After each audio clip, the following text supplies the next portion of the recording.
cardíaca.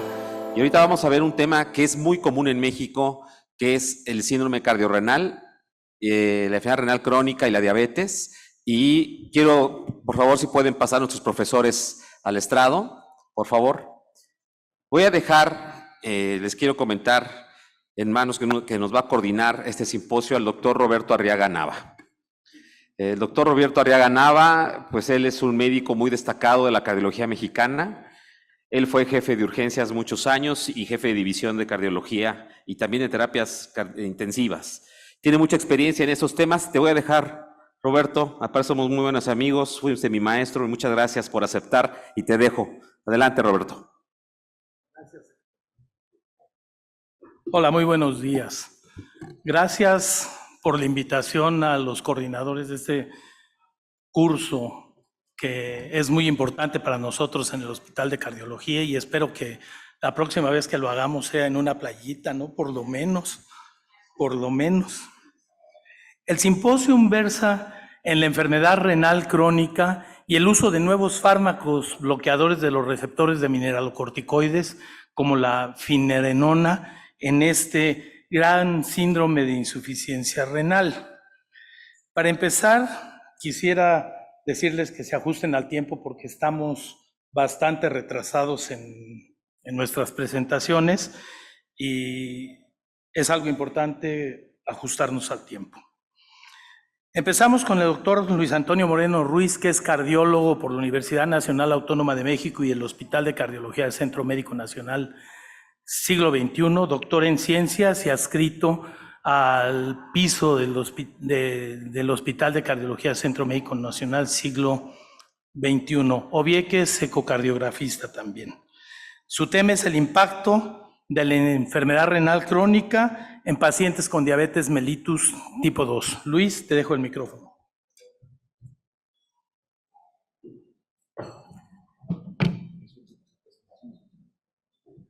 ¿Qué tal? Muy buenos días. Agradezco la invitación y por supuesto el apoyo restricto de Bayer para poder estar con ustedes el día de hoy en esta sesión muy interesante a propósito de un padecimiento que sin duda alguna tiene un impacto muy importante a nivel mundial, aunque nuestro país es uno de los que desafortunadamente tiene una gran cantidad de sujetos con el padecimiento, como vamos a observar. Sabemos que la enfermedad renal va asociada justamente a la diabetes y que en algún tiempo la conocimos como nefropatía diabética. En la actualidad sabemos ya que los nefrólogos ya no quieren que utilicemos mucho su nefropatía diabética, sino enfermedad renal asociada a diabetes. Y veremos que hay puntos muy importantes destacar desde el punto de vista de la fisiopatología, que los cardiólogos hemos tenido que meternos a tratar este grupo de enfermos y que muchas veces este manejo multidisciplinario entre el endocrinólogo, el cardiólogo, el nefrólogo, el internista y el médico de atención primaria, ¿por qué no?, para llevar a buen puerto a los enfermos más adelante. Si me presentan, por favor, la primera diapositiva.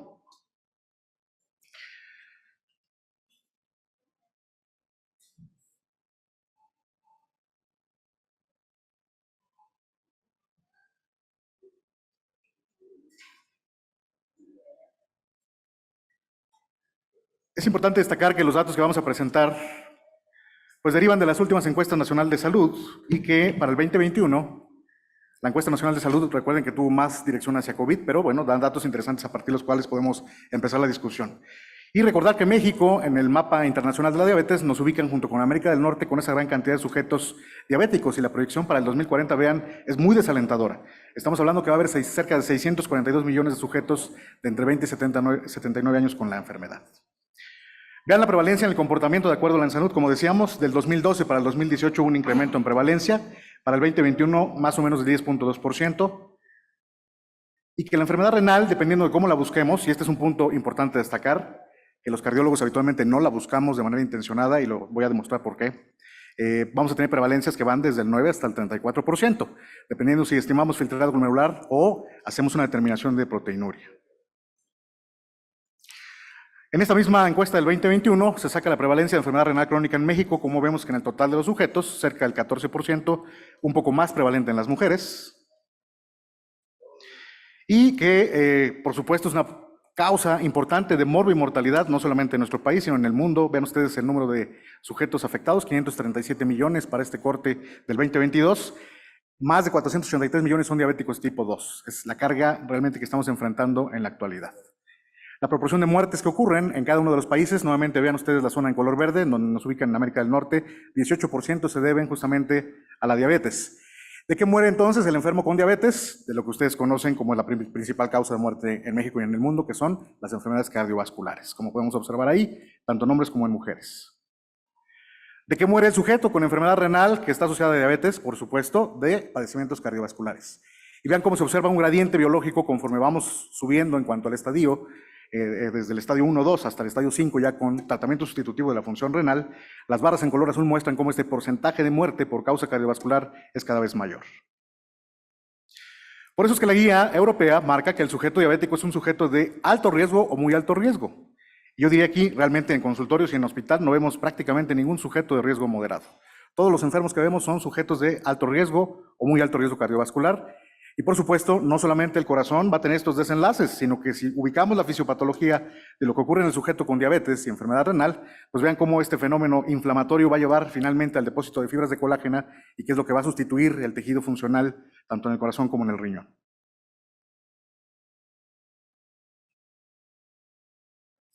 Desde el punto de vista cardiovascular, hay tres esferas muy importantes. La esfera hemodinámica, en la que hemos tenido bastante experiencia los cardiólogos, justamente en el tratamiento de la hipertensión, que va asociada también a estas dos enfermedades. En el aspecto metabólico, con ayuda de los endocrinólogos, también hemos logrado avances importantes en abatir estos desenlaces cardiovasculares y renales en estos enfermos, pero hay una esfera en la que no hemos puesto mucha atención y que versará justamente las sesiones del día de hoy, que es la parte de la inflamación y la fibrosis, que finalmente van a llevar a los 4 desenlaces que ustedes observan del lado derecho, que es la fibrosis miocárdica, el depósito de placas de ateroma, la calcificación vascular, por supuesto, la hipertrofia ventricular, que van a llevar finalmente a la progresión de la enfermedad cardiovascular. Y por supuesto, no debemos olvidar que como es una enfermedad crónica, se le van agregando otros componentes del síndrome cardiometabólico y que en conjunto pues, hacen este crecimiento exponencial de los desenlaces cardiovasculares que conocemos todos. Esta gráfica es muy interesante porque, como ustedes pueden observar, conforme avanza la enfermedad renal asociada a diabetes, vamos a ver un declive de la función renal a través del filtrado glomerular estimado, pero además un incremento en la albuminuria. Y ese es el punto que quiero destacar, porque en realidad vamos a ver que los cardiólogos no buscamos intencionadamente la albuminuria, y para poder hacer una estratificación correcta del enfermo, tenemos que tener los dos parámetros. Y esto tiene una razón, que a partir de ello yo puedo estratificar entonces cuál es el riesgo renal y cardiovascular del sujeto, como se ha establecido en las guías internacionales. De hecho, los cardiólogos somos pioneros en definir que la albuminuria es un marcador de riesgo cardiovascular y que tiene un gradiente biológico para ello. Entonces, queda la duda realmente de por qué razón, a pesar de que sabemos que a partir de este punto de corte de 60 para abajo, en cuanto a filtrado glomerular, se dispara la mortalidad cardiovascular, y de la proteinuria con un índice arriba de 30 miligramos por gramo, se dispara este riesgo cardiovascular, lo que sucede cuando vemos población de muy alto riesgo, es decir, sujetos que fueron llevados a cateterismo por enfermedad coronaria, vean, en el 60% de los casos no se hizo una determinación de proteinuria, sabiendo que el enfermo tenía alto riesgo de padecer esta circunstancia. Entonces, no estamos manejando a los enfermos de manera integral en cuanto al diagnóstico y, por supuesto, cuando yo lo lleve al tratamiento va a suceder más o menos lo mismo. Este estudio es muy conocido, es la Corte de Coyoacán, fue publicada en New England Journal of Medicine, una gran cantidad de sujetos que están incluidos. Lo que quiero destacar realmente es que vean cómo los enfermos que vemos, al menos aquí en la Ciudad de México, con diabetes y enfermedad renal, están mal controlados. Vean ustedes cómo la hemoglobina glucosilada anda arriba del 9%, y que a pesar de que tienen multimorbilidad, porque van asociados con hipertensión, y seguramente muchos de estos con enfermedad renal, el porcentaje de sujetos que reciben tratamiento con un antihipertensivo realmente es del 21%. Un IECA, que sabemos que tiene una reducción o un ARA2 en cuanto a estos desenlaces renales, solamente el 16% de los sujetos lo reciben. Antitrombóticos, puesto que hemos visto que la principal causa de muerte es la cardiovascular, solamente el 2% de los sujetos de esta muestra, y el tratamiento para lípidos solamente el 1% de los enfermos. Entonces, como pueden observar, el panorama realmente es complicado. ¿De qué murieron estos sujetos de la Corte de Coyoacán? Causas renales, vean cómo el riesgo va desde 5.1 hasta 31.1 veces más, dependiendo del grupo etario, para estos desenlaces cardiovasculares mayores, lo mismo que para muerte cardíaca y muerte por evento cerebrovascular. Esto nos lleva a perder años de vida saludable, no solamente el padecer la diabetes, sino además diabetes asociada con enfermedad renal asociada a la diabetes, se multiplica por mucho y entonces podemos perder hasta 15 años de vida saludable, dependiendo si eres hombre o mujer. ¿Qué podemos concluir entonces? Que la prevalencia de diabetes es elevada y que las proyecciones que vienen para el 2040 son muy poco alentadoras, que nuestros enfermos están mal controlados y que el tratamiento farmacológico es inadecuado completamente. La enfermedad renal se presenta en cerca del 40% de los sujetos y la diabetes es la causa líder en enfermedad renal como fisiopatología. Desde el punto de vista cardiovascular tenemos factores hemodinámicos que estamos más o menos acostumbrados a tratarlos. Los metabólicos hemos ido aprendiendo y nos auxiliamos con los endocrinólogos, pero hemos dejado de lado el aspecto inflamatorio, que es donde nuestros siguientes ponentes nos van a dar la información a este respecto. Y por supuesto que los enfermos con diabetes y enfermedad renal pues tienen desenlaces cardiovasculares mayores que debemos prevenir. Porque no debemos olvidar, como decía mi maestro, el doctor Arturo Martínez, que muchos de ustedes conocen, el corazón no está colgado de un mecate, ¿verdad? Gracias por su amable atención.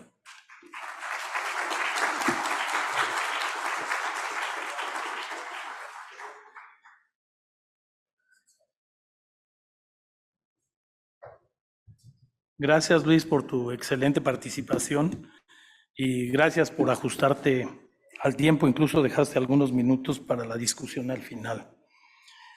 Bien, ahora vamos a ver esa parte que acaba de mencionar el doctor Luis Moreno, que es la albuminuria.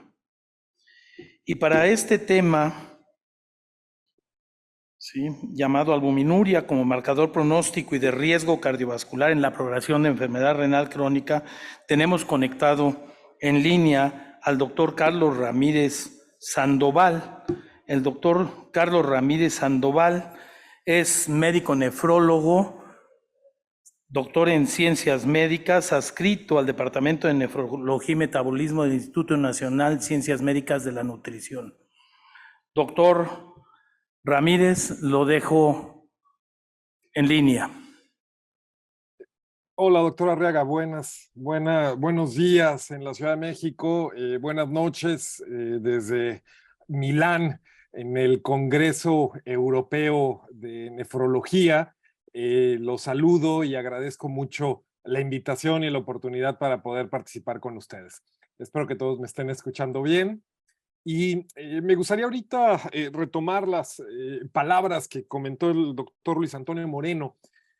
Los cardiólogos realmente descubrieron la albuminuria y lo utilizaron como un marcador y resulta ser que es un marcador que no solamente es de alguna especialidad, sino que es un marcador para todos aquellos que atienden a personas que tienen algún riesgo de enfermedad renal, particularmente diabetes y riesgo cardiometabólico.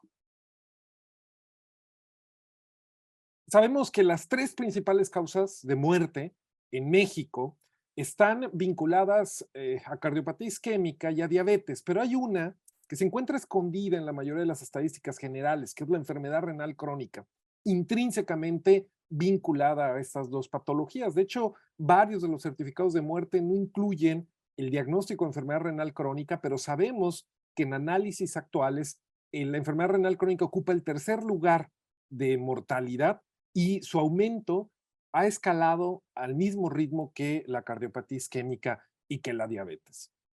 En esta pequeña plática yo quiero hablar sobre pacientes. Nosotros vemos pacientes y la albuminuria debe ser medida en cualquier paciente que tenga factores de riesgo.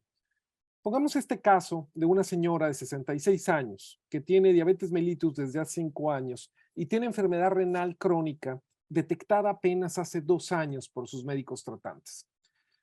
Si ustedes ven de primera impresión cuál es el manejo de esta mujer de 66 años que tiene diabetes mellitus, pueden ver ustedes una hemoglobina glucosilada en 7.8%, vamos a decir que no mal controlado, una presión arterial de 119/73 con la utilización de irbesartán y dapaglifosina y una cifra de colesterol no HDL sin tratamiento en 124. Y si ven su creatinina y utilizamos una fórmula basada en creatinina, pueden ver su tasa de filtrado glomerular. Una tasa de filtrado glomerular de 58 mililitros por minuto, que parece ser una enfermedad renal crónica leve. Si nosotros vemos solamente este caso en consulta, en una valoración rápida de estas en donde tenemos 5 o 10 minutos para revisar estos pacientes, nosotros podremos decir que a pesar de que tiene diabetes y tiene una hemoglobina glicosilada, un control glucémico, vamos a decir, no perfecto, pero parecía que la paciente se encuentra en un buen control.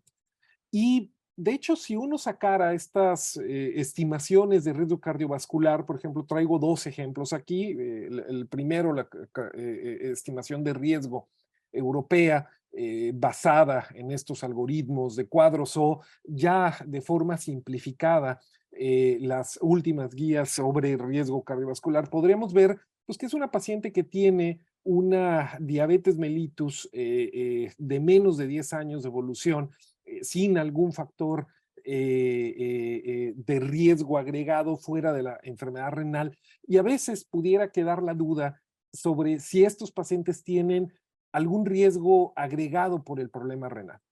Y realmente lo que nos está faltando en medir en esta paciente, y que creo que debería de venir como una regla, cualquier médico que atiende a pacientes particularmente con diabetes, si no está midiendo albuminuria, no sabe qué está ocurriendo.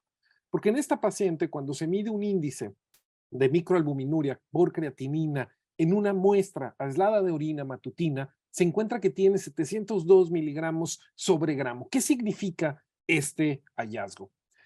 Lo primero tiene que ver con que la mayoría de las veces ya los nefrólogos no necesitamos recolecciones de orina para 24 horas. De hecho, en el mundo se pueden medir índices, es decir, tomar una sola muestra de orina, evitar al paciente lo engorroso que es hacer una recolección de todas las micciones que ocurren en el transcurso de 24 horas. Y de forma muy sencilla, si uno divide las unidades de la proteína o de la albúmina detectadas en la muestra con respecto a la creatinina, puede estimar cuánto hubiera orinado ese paciente en 24 horas. Por ejemplo, vean esta gráfica.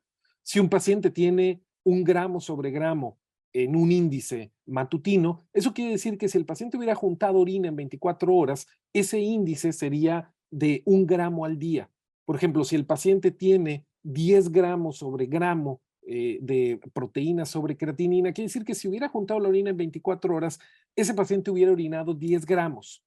Esto a veces genera un poco de confusión, pero realmente es algo que debemos los médicos de forzar a los administradores, a los laboratorios, y tendría que ser ya un estándar de tratamiento, porque ver lo que se mide en un examen general de orina realmente son cifras de proteína muy altas y no queremos eso, queremos detectar enfermedad renal crónica temprana.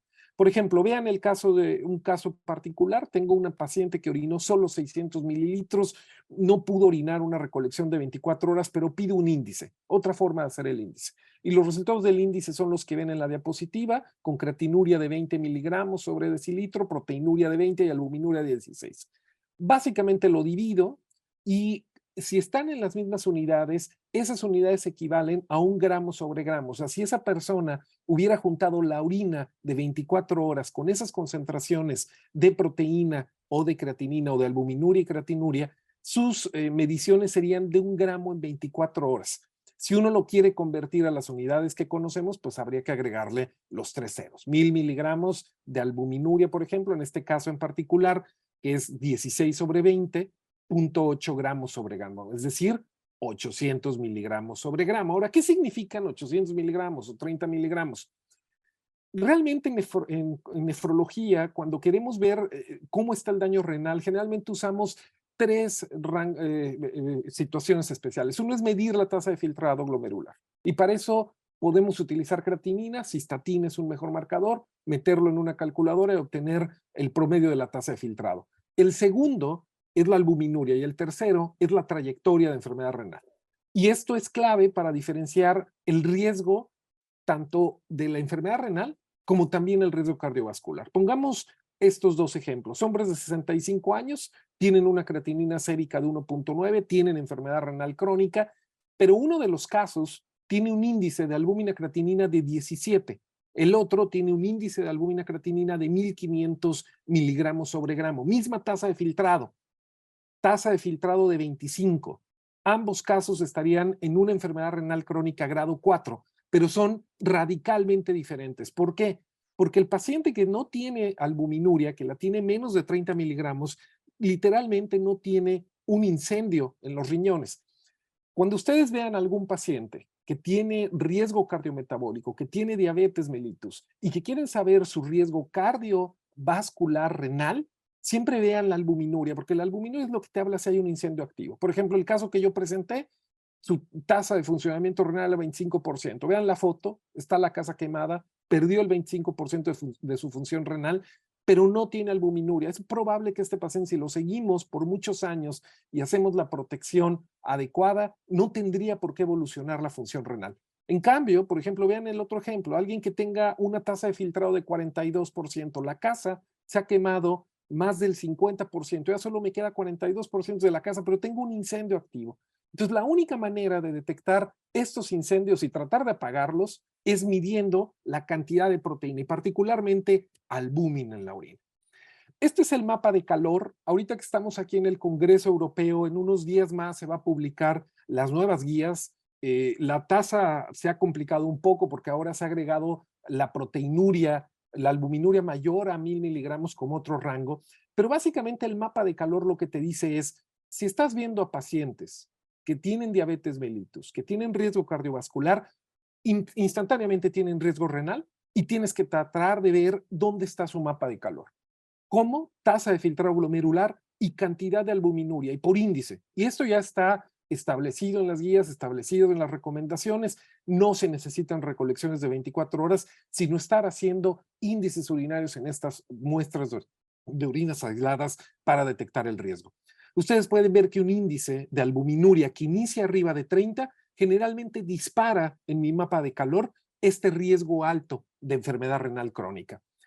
Y también este mapa de calor, o sea, si uno quiere ver el riesgo de muerte cardiovascular, está ligado intrínsecamente a la cifra de albúmina y a la cifra de tasa de filtrado glomerular. Ya no voy a poner más diapositivas que nos ha presentado el doctor Luis Antonio Moreno sobre estas gráficas, pero por ejemplo quiero mostrarles aquí nada más un análisis utilizando las mismas tablas con la mejor forma de estimar la tasa de filtrado glomerular, que es cistatina. Ustedes pueden ver en el mapa de calor que aquellos pacientes que tienen una tasa de filtrado entre 15 a 30, pero tienen albuminuria elevada, más de 30 miligramos al día, el riesgo cardiovascular se eleva hasta 11 veces más con respecto a aquellos que no tienen albuminuria. La albuminuria es lo que define realmente tu riesgo cardiovascular cuando hablamos de cuestiones renales, junto con la tasa de filtrado.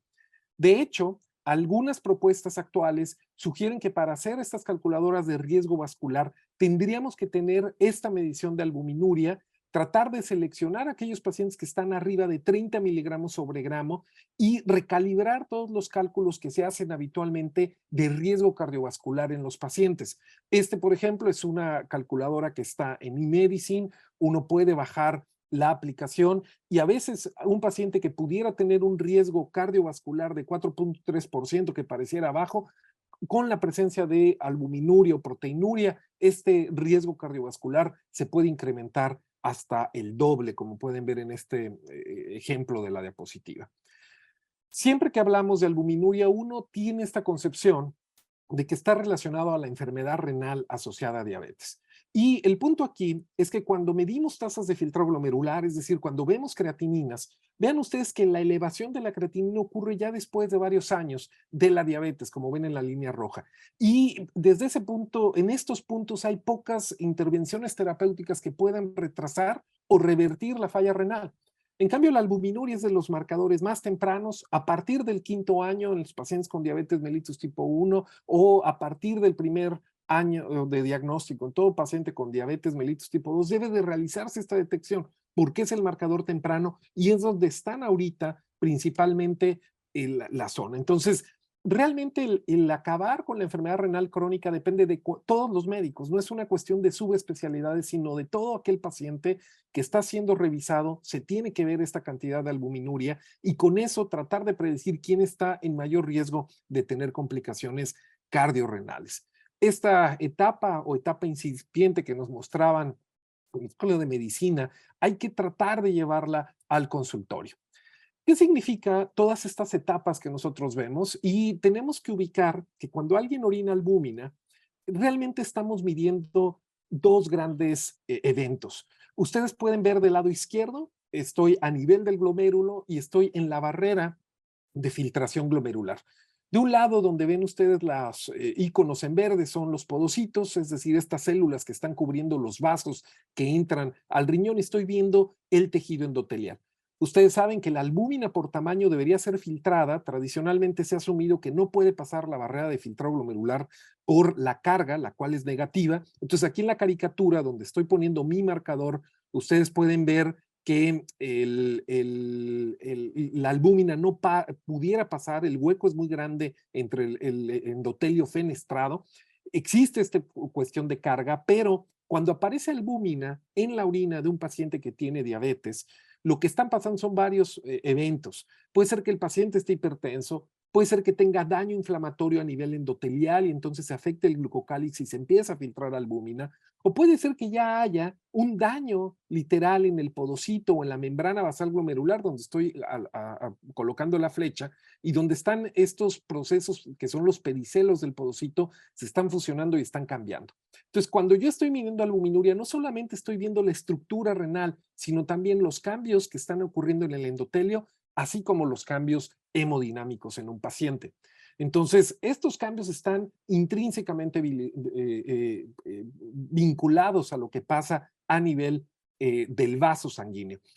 Cuando medimos albuminuria y encontramos albuminuria, esta albuminuria generalmente no viene sola, no son solamente los eventos a la luz del vaso, sino también son los cambios estructurales a nivel renal. De hecho, si uno puede medir microalbuminuria y revertir la microalbuminuria, también es un marcador de respuesta a tratamiento, pero sobre todo de disminución del riesgo cardiovascular. En esta diapositiva lo que están viendo ustedes es un metaanálisis con una metaregresión de 6 ensayos clínicos con más de 48,000 pacientes. Efectivamente, estudios hechos por cardiólogos, no hechos por nefrólogos, del tratamiento de la hipertensión y la regresión del riesgo cardiovascular. Ustedes pueden ver en la línea que la disminución del riesgo con una R cuadrada del 35% se dio en la mayoría de los grandes estudios de hipertensión vinculados a la albuminuria. Entonces, si tenemos a un paciente muy hipertenso, muy descontrolado, con varios factores de riesgo no controlados, el ver en cambio la albuminuria te puede decir que el paciente está llevando a cabo la maniobra terapéutica o las intervenciones que uno tiene planeadas. Entonces, la clave es localizar este grupo de pacientes, entender que la enfermedad renal es un factor de riesgo cardiovascular con una asociación exponencial, que es la primera causa de muerte, de hecho, en los pacientes que tienen enfermedad renal crónica avanzada, y que realmente deberíamos de estar haciendo estas mediciones para tratar de revertirla, utilizar estrategias terapéuticas de las cuales nos hablarán en un momento más para revertir este riesgo y entender que la enfermedad renal crónica es equiparable al riesgo cardiovascular en diabetes mellitus 2, pero especialmente si tenemos un incendio activo, es decir, si la casa se está quemando y tenemos esta presencia de albuminuria como uno de los marcadores y de las metas más importantes para seguir. Agradezco a todos su atención. Muchas gracias.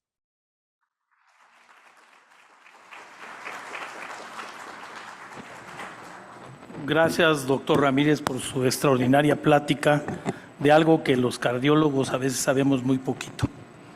Y estamos aquí para aprender. Y gracias por aplicarse a los minutos de tiempo que tenía. Bien, ahora les presento al doctor Álvaro Ferreira Hermosillo. Él es endocrinólogo y está trabajando ahí en la unidad de investigación en enfermedades endocrinas en nuestra institución, en el Centro Médico Nacional Siglo XXI, y él nos va a hablar de la finerenona y su beneficio en los desenlaces cardiovasculares y renales del paciente con diabetes mellitus tipo 2. Y para esto, pues sabemos que hay dos grandes estudios de los cuales yo creo que el doctor nos va a ampliar el conocimiento.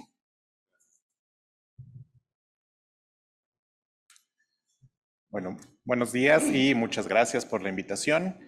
Justo el día de hoy vamos a hablar acerca de estos dos grandes estudios y como han podido ver en estas pláticas, el paciente que vive con diabetes y tiene enfermedad renal es mucho más probable que desarrolle un desenlace cardiovascular y por esto muera a que progrese a la enfermedad renal, ¿no? Nuestros pacientes que viven con diabetes están muriendo del corazón. Y bueno, justo vamos a presentar. Esto ya lo han tocado, son los grandes mecanismos fisiopatológicos que tienen que ver con diabetes, la parte renal y que involucran al corazón. La parte hemodinámica, las alteraciones metabólicas pero un rubro algo olvidado que es el de la inflamación y la fibrosis. Ya mencionábamos, todos estos mecanismos afectan tanto al corazón como al riñón. Tenemos que dejar de verlo esto como órganos separados y justo es donde se involucran todas nuestras especialidades, porque los endocrinólogos nos dimos cuenta de que si solo controlábamos la glucosa de los pacientes, si nos volvíamos glucocéntricos o muy centrados en la hemoglobina glucosilada, el paciente fallecía por enfermedades del corazón. Y entonces surgen estos medicamentos, ¿no? Hemos visto que tenemos medicamentos que tienen que ver con los inhibidores de la ECA, los ARA, los diuréticos tiacídicos, los inhibidores de SGLT2 que tienen esta regulación del componente hemodinámico, y para la glucosa justamente los inhibidores de SGLT2, los GLP-1, la misma metformina tiene un buen poder para la disminución de la glucosa. Sabemos que de estos SGLT2 y GLP-1 son los que tienen el mejor efecto cardiovascular porque tienen un efecto cardioprotector, pero algo que hemos visto en las grandes series mundiales es que no se utilizan como se debería. En pacientes que se pueden ver beneficiados por estas terapias, hablamos que el uso de SGLT2 a nivel mundial es solamente del 2.5% y de los GLP-1 es de aproximadamente 1.8 a 2.1%. Entonces, nos sigue haciendo falta utilizar estos medicamentos en los pacientes indicados, pero aparte seguimos dejando descubierto este rubro de inflamación y fibrosis. Y entonces existe un riesgo residual a nivel cardiovascular. Esto también más bien ustedes lo conocen, lo saben muy bien. Los efectos de los ARAs o del bloqueo del sistema renina-angiotensina-aldosterona con los medicamentos antihipertensivos, de todos modos se sigue teniendo un riesgo residual a nivel cardiovascular. ¿Qué pasa con los estudios con SGLT2? Vemos prácticamente lo mismo. Vemos que a pesar del uso de canagliflozina o dapagliflozina, existe un riesgo cardiovascular residual. Y finalmente, con los análogos de GLP-1, en los estudios con, por ejemplo, liraglutida, que es el GLP-1 cardiovascular por excelencia, o con semaglutida en el estudio SUSTAIN 6, de todos modos seguimos viendo un riesgo residual. ¿Por qué? Pues la pregunta puede ser, ¿aquí la inflamación y la fibrosis tendrá que ver algo el receptor de mineralocorticoides? Y la respuesta es que sí, ¿no? Los grandes estudios también en modelos murinos, en pacientes, ven que las personas que viven con diabetes tienen una sobreexpresión y una actividad incrementada del receptor de mineralocorticoides. Y que este receptor de mineralocorticoides justamente influye en ciertas enzimas como la NADPH oxidasa, genera citocinas proinflamatorias y mediadores también profibróticos. Entonces, esto es lo que está provocando cambios tanto renales como cardiovasculares y bueno, es un mecanismo que no habíamos explorado. Digamos, no es novedoso, lo sabíamos con algunos medicamentos previos como eplerenona, espironolactona, pero todavía había que investigar esta parte de la fibrosis y de la inflamación. Entonces, pues, esto es, les repito, la búsqueda de hacer algo que entonces bloquee ese receptor de mineralocorticoides, pero con menos efectos adversos, porque lo que nos preocupaba y siempre nos ha preocupado es la hipercalemia y los efectos sexuales que tienen el antagonismo de estos receptores de mineralocorticoides. Entonces surge finerenona con estos estudios fase 2. No les voy a hablar de estos en específico, pero bueno, se vio que era bien tolerado en pacientes con hipercalemia en comparación con espironolactona, en el ARDS con nefropatía diabética, una reducción de la albuminuria dependiente de la dosis, también en falla cardíaca, pues que era en pacientes con falla cardíaca, enfermedad renal y diabetes, era bien tolerado. Pero los grandes estudios que hemos escuchado son estos dos, Fidelio y Fígaro, como la ópera, porque aquí a los realizadores les gustaba yo creo mucho la ópera, pero lo que vemos son poblaciones muy grandes, poblaciones de personas que viven con diabetes y falla renal. Este es el diseño de los estudios. Hay una fase de seguimiento, un periodo de selección, una fase de rodaje de aproximadamente un mes para ver qué tanto toleraban el medicamento, que no hubiera elevaciones del potasio. Y finalmente los pacientes fueron aleatorizados a recibir o finerenona 10 o 20 miligramos por día o placebo, más su estándar de cuidado. Aquí es muy importante mencionar eso, no es que los estemos dejando solitos, sino tienen su estándar de cuidado. En el estudio Fígaro y en el Fidelio, estos son los objetivos primarios. Para hacerlo más sencillo, en Fígaro el objetivo primario es el factor cardiovascular, O sea, quiero ver qué tanto es el tiempo hacia la muerte cardiovascular, infarto del miocardio no fatal, accidente cerebrovascular, hospitalización por falla cardíaca. Y en el Fidelio es más el objetivo renal. El tiempo a insuficiencia renal, que la tasa de filtración glomerular se mantenga por debajo, bueno, sostenida en mayor del 40%, o muerte por causas renales. Y los objetivos secundarios pues son al revés, ¿no? En Fígaro es el objetivo renal, en Fidelio es el objetivo cardiovascular. Y finalmente hacen un análisis completo de todos los datos en este otro estudio que se llama ahora Fidelity. Es la combinación de estos dos factores.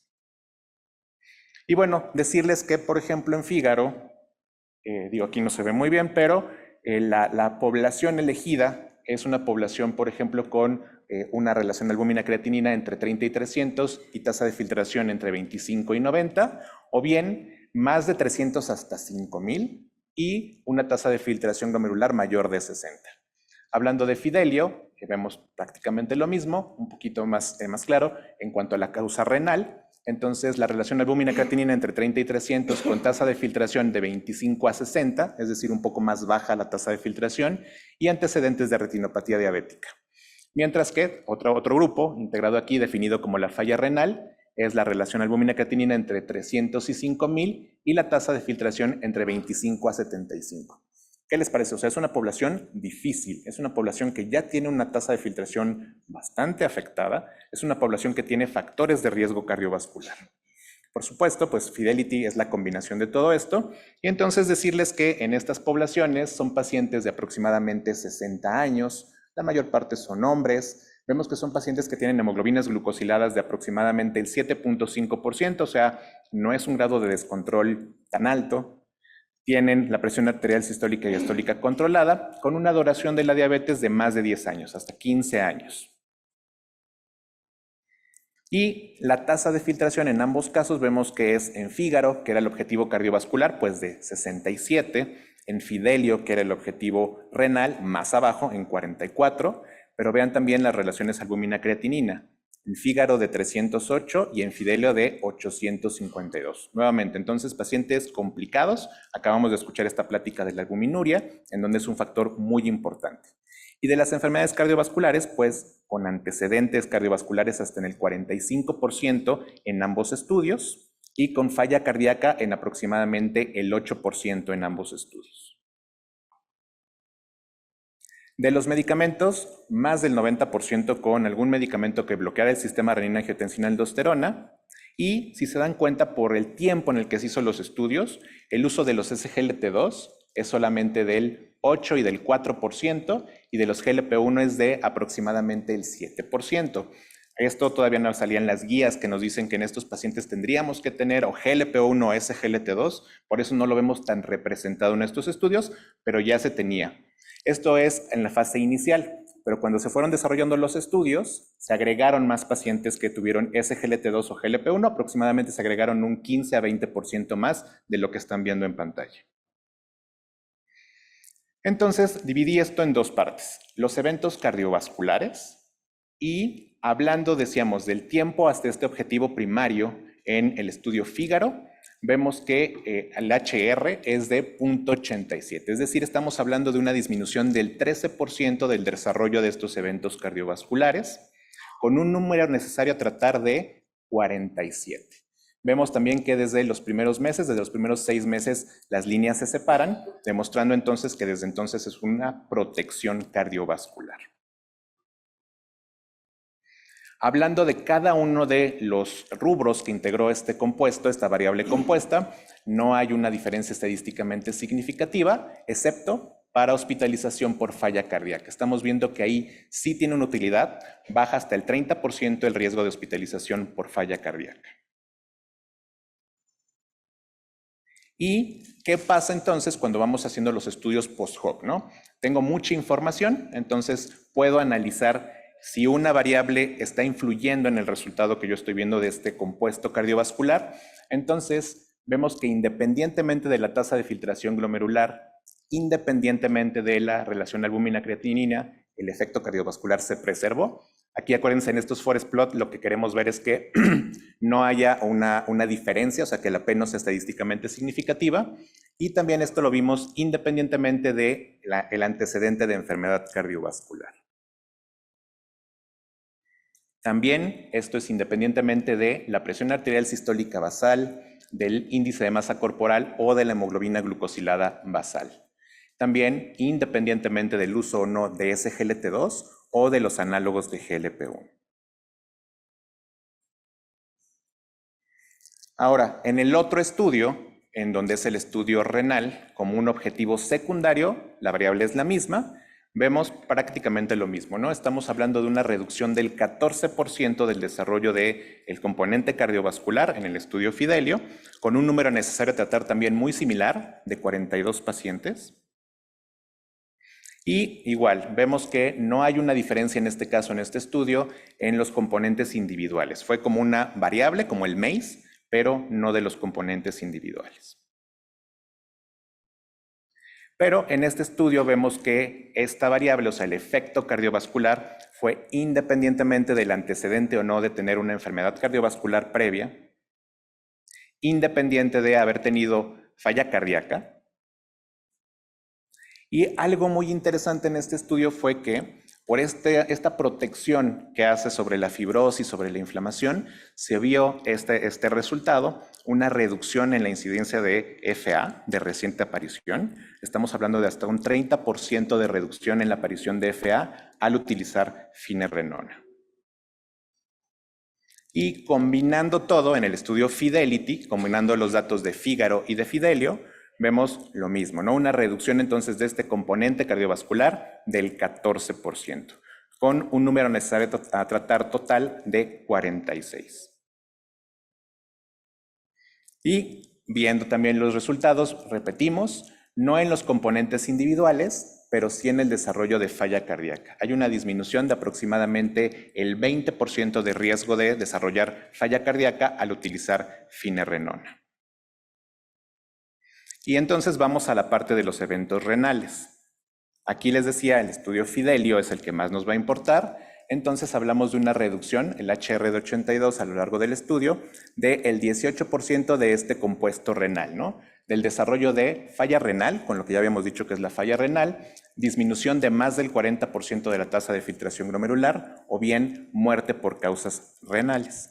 Y nuevamente vemos que este efecto lo empezamos a ver ahora a partir de los 12 meses de uso de esta combinación.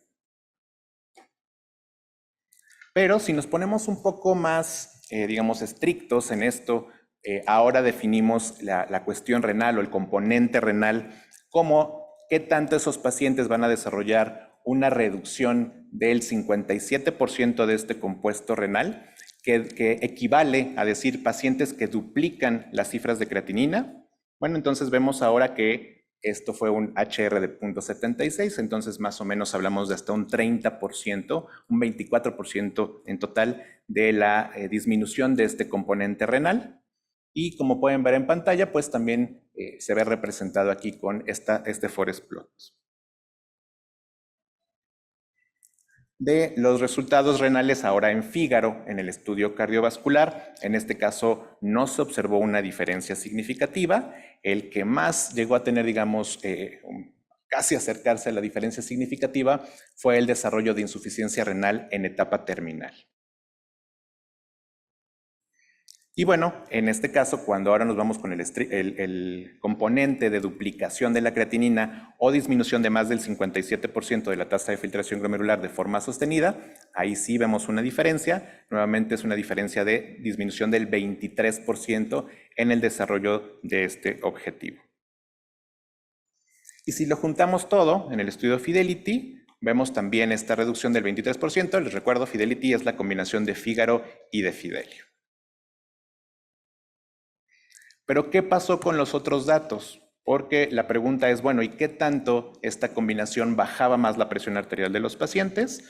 Vemos que en el Fidelity, en la combinación de datos, solamente disminuyó 3.7 milímetros de mercurio, esto es a partir de los 4 meses.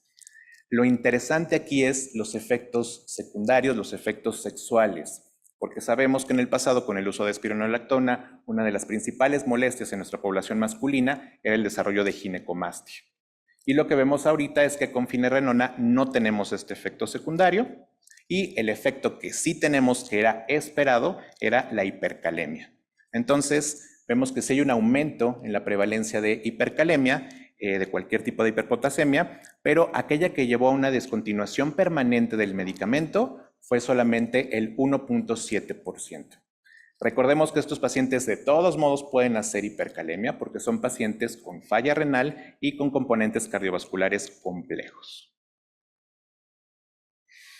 Entonces, para resumir un poco y permitir algunas dudas al respecto, pues este sería el resumen, ¿no? En pacientes con falla renal en estadios 1 a 4, con albuminuria, obviamente con diabetes, con presión arterial y con hemoglobina glucosilada bien controladas, pues pensemos que finerenona bajó hasta un 13% el riesgo de desarrollar estos factores cardiovasculares, tanto en el estudio Fígaro, 14% en el estudio Fidelio, y que hablamos de un número necesario a tratar de 46. Yo creo que este número es muy bueno, porque estamos diciendo 50 pacientes casi, se va a haber beneficiado un paciente con esto. Entonces vemos en el hospital, por ejemplo, cientos y cientos de pacientes diarios que tienen estas condiciones cardiovasculares y renales. Y en cuanto al efecto renal con las mismas condiciones, pues hablamos de una disminución de un 18% de este componente renal, pero cuando hablamos de duplicación de la creatinina, esto llega a ser hasta una protección del 23%. Y pues, muchas gracias por su atención.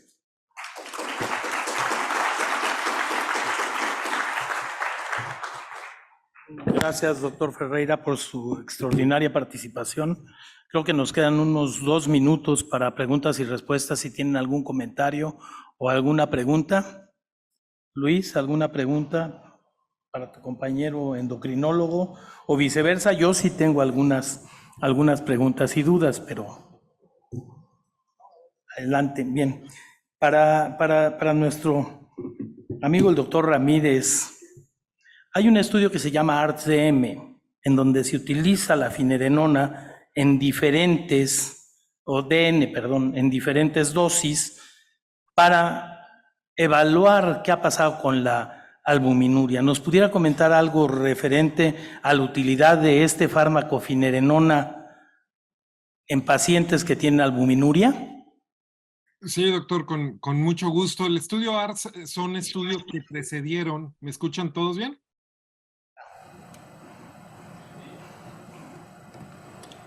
Sí. Adelante, doctor. Perfecto. Sí, los estudios ARTS son estudios que precedieron a los estudios que presentó ahorita Aldo, tanto Fígaro como Fidelio. La dosis de finerenona más efectiva es de 20 miligramos al día. Es la dosis que tiene un mayor efecto para la disminución de la albuminuria, protección en el compuesto cardiorrenal y cardiovascular. Sin embargo, ustedes van a encontrar que finerenona también viene en la dosis de 10 miligramos. La dosis de 10 miligramos también tiene una efectividad mucho superior al placebo, pero es una dosis que generalmente se recomienda para pacientes que tienen una tasa de filtrado menor a 60, ¿no? O que tienen este riesgo de hacer hipercalemia. Entonces, más o menos el mensaje es que cuando uno prescribe o indica finerenona y un paciente tiene una tasa de filtrado menor a 60, con una cifra de potasio controlada menor a 5 para fines prácticos, uno empieza con la dosis de 10 miligramos y después de 4 semanas, si el paciente ha tolerado la dosis, no ha habido presencia de hipercalemia, entonces se aumenta la dosis más efectiva, que es la dosis de 20 miligramos al día, doctor. Muchas gracias, doctor. Entonces, ¿recomendaría usted el uso de finerenona en este tipo de pacientes? Respuesta corta, ¿sí o no? Totalmente, totalmente, doctor. Tenemos espironolactona por 50 años, los nefrólogos no nos gustaba, hipercalemias muy graves.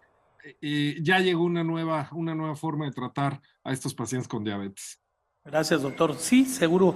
Nosotros, los cardiólogos, en los años finales de los 80, principios de los 90, lo utilizábamos como un diurético retenedor de potasio, no como un fármaco con efectos neuroendocrinos, como lo demostró muchos años después el estudio Rales en cardiología, ¿verdad? ¿Algún otro comentario, pregunta, duda? Sí, Luis, adelante. Sí, me encanta justamente esta discusión con el centro del enfermo, pero alrededor de todos los especialistas, que es lo que decíamos, que las guías retoman como esta visión holística, ¿no? Que está muy de moda el término, pero en realidad es regresar a pensar, como decía el doctor Arturo Martínez, que pues, no como cardiólogos vamos a ver el órgano aislado, ¿no? Llamaba la atención, por ejemplo, que en estos estudios ya, fase 3, en una de las ramas se encontró que los sujetos presentaban menor frecuencia de presentación de FA de reciente inicio. Y lo decíamos sustentado justamente en este fenómeno fisiopatológico de la fibrosis. Son fármacos que previenen remodelación cardíaca. Entonces, si yo paro la vía justamente de renin-angiotensina aldosterona, lo que voy a favorecer es que el miofibroblasto no se diferencie para secretar y sintetizar colágeno. Y en la aurícula lo que está sucediendo es justamente esto, cuando viene la FA, no se forman estos rotores que conocemos que van a perpetuar la arritmia. Yo estoy seguro que no ocurre solamente en la aurícula, sino que seguramente en el ventrículo va a ocurrir de esta manera y que es lo que explica en cierta forma estos desenlaces cardiovasculares que estamos viendo abatidos. Pero por otro lado, le estamos dando el beneficio al enfermo de que retrasemos justamente este declive de función renal, ¿no? Y que va a llegar finalmente a los desenlaces renales que hemos comentado. Entonces, creo yo que es una molécula que nos puede dar en este sentido muchos beneficios para los enfermos. Gracias, Luis. En base a tu comentario, yo te preguntaría, ¿cambiarías de espironolactona por finerenona en los famosos 4 fantásticos? Esa pregunta es extraordinaria y no tenemos evidencia al momento para contestarla. ¿Por qué? Porque si ustedes vieron ahí, uno de los criterios justamente específicos de los estudios es que la fracción de expulsión tendría que estar preservada. Entonces, bueno, creo que eplerenona y espironolactona tienen un nicho específico en el paciente con falla cardíaca de fracción de expulsión reducida. Ahorita no tenemos información para contestarlo. Quizá al futuro nos dé información al respecto. Yo creo que sí. Muy bien, ¿algún comentario? No, justamente creo que eso es bastante importante, ver de los estudios, analizar cuáles son las características de las poblaciones. Mencionaba el doctor algo de falla cardíaca, porque uno de los criterios justamente de estos grandes estudios fue que no se incluyó pacientes con falla cardíaca mayor a estadio 2, ¿no? Entonces, todavía hay estudios que tienen que seguirse corriendo acerca de los efectos adicionales de finerenona, pero bueno, creo que es una muy buena opción para los pacientes que viven con diabetes y tienen esta alteración en la falla renal, ¿no? Gracias, doctor Ferreira. No sé si tengan algún otro comentario, si no, les agradecemos su presencia y su tolerancia. Gracias.